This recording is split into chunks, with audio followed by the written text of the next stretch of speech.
संसद के शीतकालीन सत्र में पोटोबिन यानी कि आतंकवाद निरोधक अध्यादेश 2001 पर बहस चल रही थी। इसके पक्ष और विपक्ष में जोरों शोरों से दलीलें दी जा रही थी, लेकिन क्या पता था कि जिस आतंकवाद पर नकीलें कसने के लिए भारतीय संसद में नए रास्तों की खोज की जा रही है, वही आतंकवाद दबे पांव लोकतंत्र की दहलीज को पार कर चुका है। 13 दिसंबर 2001 का दिन था। रोज की तरह ही इस दिन भी संसद की गलियारों में गहमा गहमी बनी हुई थी। कई मुद्दों पर पक्ष और विपक्ष के जबरदस्त हंगामों के बीच लोकसभा की कार्यवाही 40 मिनट के लिए स्थगित कर दी गई थी।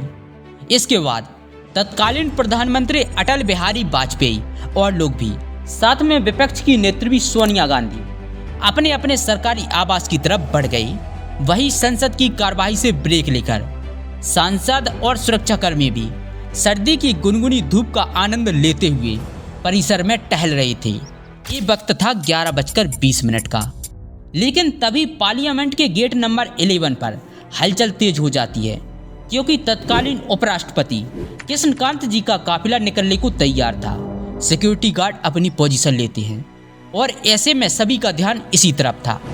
मगर इसी बीच सुरक्षा बलों की व्यस्तता का फायदा उठाते हुए संसद परिसर में दाखिल होती है एक सफेद एम्बेसडर कार, जिसका नंबर था DL3CJ1527। ये सीधी जाकर उपराष्ट्रपति की गाड़ी से टकराती है। इस अचानक हुई टक्कर से मानो हड़कंप सा मच गया हो। कार की रफ्तार देखकर संसद के वॉच एंड बोर्ड ड्यूटी में तैनात जगदीश प्रसाद यादव आनंद फानंद में निहत्ते ही इस कार के पीछे दौड़ पड़े। तेज रफ्तार से दौड़ रही ये गाड़ी रुकती है और अपने नापाक इरादे लिए हुए बाहर आते हैं 5 आतंकवादी। इससे पहले कि सुरक्षाकर्मी कुछ समझ पाते, आतंकवादियों के इस झुंड ने AK-47 गन निकालकर ताबड़तोड़ गोलियां बरसानी शुरू कर दी। गोलियों की बौछार के बीच सुरक्षाकर्मी JP यादव आतंकवादियों को रोकने की कोशिश करते हैं और अदम्य साहस का परिचय देते हुए शहीद हो जाते हैं। गेट नंबर 11 से आगे बढ़ते हुए ये आतंकवादी गेट नंबर 9 पर अपना कब्जा जमा लेते हैं। गेट नंबर 9 ये वही गेट है जिसका इस्तेमाल प्रधानमंत्री द्वारा संसद में दाखिल होने के लिए किया जाता है। भली भांति दुईकी करके आए दहशत कर्मियों ने कार से निकलकर तार बिछाने का काम शुरू कर दिया। आतंकियों की नापाक मंसूबों को सुरक्षाकर्मी भांप गई और उन्होंने विस्फोटक से परिसर को उड़ाने की उनकी साजिश को नाकाम कर दिया। इस दौरान 3 और सुरक्षाकर्मी आतंकियों की गोली की चपेट में आ जाते हैं। वक्त होता है 11:35 का। बेशक प्रधानमंत्री परिसर से निकल चुके थे, लेकिन संसद की दीवारों के पीछे तत्कालीन गृह मंत्री लाल कृष्ण आडवाणी समेत 200 से ज्यादा सांसद और अधिकारी अभी भी मौजूद थे। ऐसे में बाहर जहां दहशत का माहौल था, अंदर ठीक इसके उलट नेता और अधिकारी बाहर के हमले से अनजान इस शोर शराबे को महज विपक्ष का एक आंदोलन समझ रही थी। उन्हें खबर ही नहीं थी कि बाहर आतंक का खूनी खेल शुरू हो चुका है। लेकिन तभी तत्कालीन संसदीय कार्य मंत्री प्रमोद महाजन के कक्ष में फोन की घंटी बजती है और टेलीफोन पर हुई इस बातचीत के बाद प्रमोद महाजन के चेहरे पर उभरे गंभीर भाव बता देते हैं कि बाहर से आ रही आवाज़ पटाखों की नहीं, बल्कि गोलियों और ग्रेनेड के धमाकों की है। संसद में फायरिंग और बम धमाकों की कान फाड़ देने वाली आवाज से चंद मिनटों में ही पूरे परिसर में जबरदस्त अफरा तफरी मच गई। कई सांसदों को संसद के वॉच एंड बोर्ड स्टाफ के लोग सुरक्षित जगहों पर ले गए। संसद के भीतर मचे इस हड़कंप के बीच 5 आतंकवादी अंधाधुंध गोलियों की बौछार करते हुए गेट नंबर 9 की तरफ भागे जा रहे थे।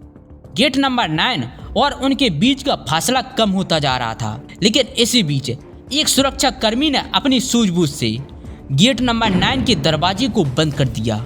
आतंकियों का हमला जारी था। सुरक्षा बलों के जबरदस्त जवाब ने 3 आतंकियों को जल्द ही ढेर कर दिया, पर बाकी बचे 2 आतंकवादियों ने कोहराम मचाया हुआ था। इसी बीच जाबाज सिपाहियों ने चौथे आतंकी को भी मार गिराया और तभी इनमें से बचा आखिरी आतंकी गेट नंबर 1 की तरफ बढ़ गया। ये फायरिंग करते हुए तेजी से उधर बढ़ता जा रहा था। ये वही गेट है जहां से तमाम मंत्री, सांसद और तमाम पत्रकार भवन के भीतर जाते हैं। गेट नंबर 1 के पास पहुंचकर ये आतंकी रुक गया। पीठ पर हथियारों से भरे बैग और कमर पर विस्फोटक बांधे ये शख्स अब मानव बम में तब्दील हो चुका था और पलक झपकते ही इस आतंकवादी ने गेट नंबर 1 पर खुद को उड़ा दिया और देखते ही देखते उस आतंकी के चिथड़े उड़ गई। ये धमाका इतना भयंकर था कि उसके खून और मांस के टुकड़े संसद भवन की दीवारों पर चिपक गए। बारूद और जले हुए इंसानी शरीर की गंध चारों तरफ फैल गई। इस तरह करीब 45 मिनट तक चले इस आतंकी हमले के जवाब में सुरक्षा बलों ने सभी 5 आतंकवादियों को मार गिराया।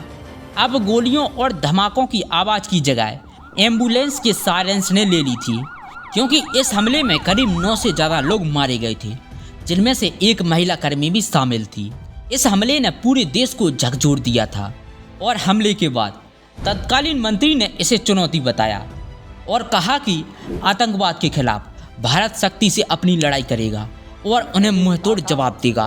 हालांकि अब तक ये पता नहीं था कि ये हमला किसने और क्यों किया था, लेकिन आतंकवादियों के शवों और बैग से मिले सबूतों ने हमले की गुत्थी सुलझा दी थी और इससे साफ हो चुका था कि इसके पीछे पाकिस्तान की नापाक साजिश है। दिल्ली पुलिस की स्पेशल सेल ने हमले के पीछे के मास्टरमाइंड का पता लगाकर उसे गिरफ्तार किया। उसकी पहचान कार और सेलफोन रिकॉर्ड से संबंधित सुरागों की मदद से ट्रैक की गई थी।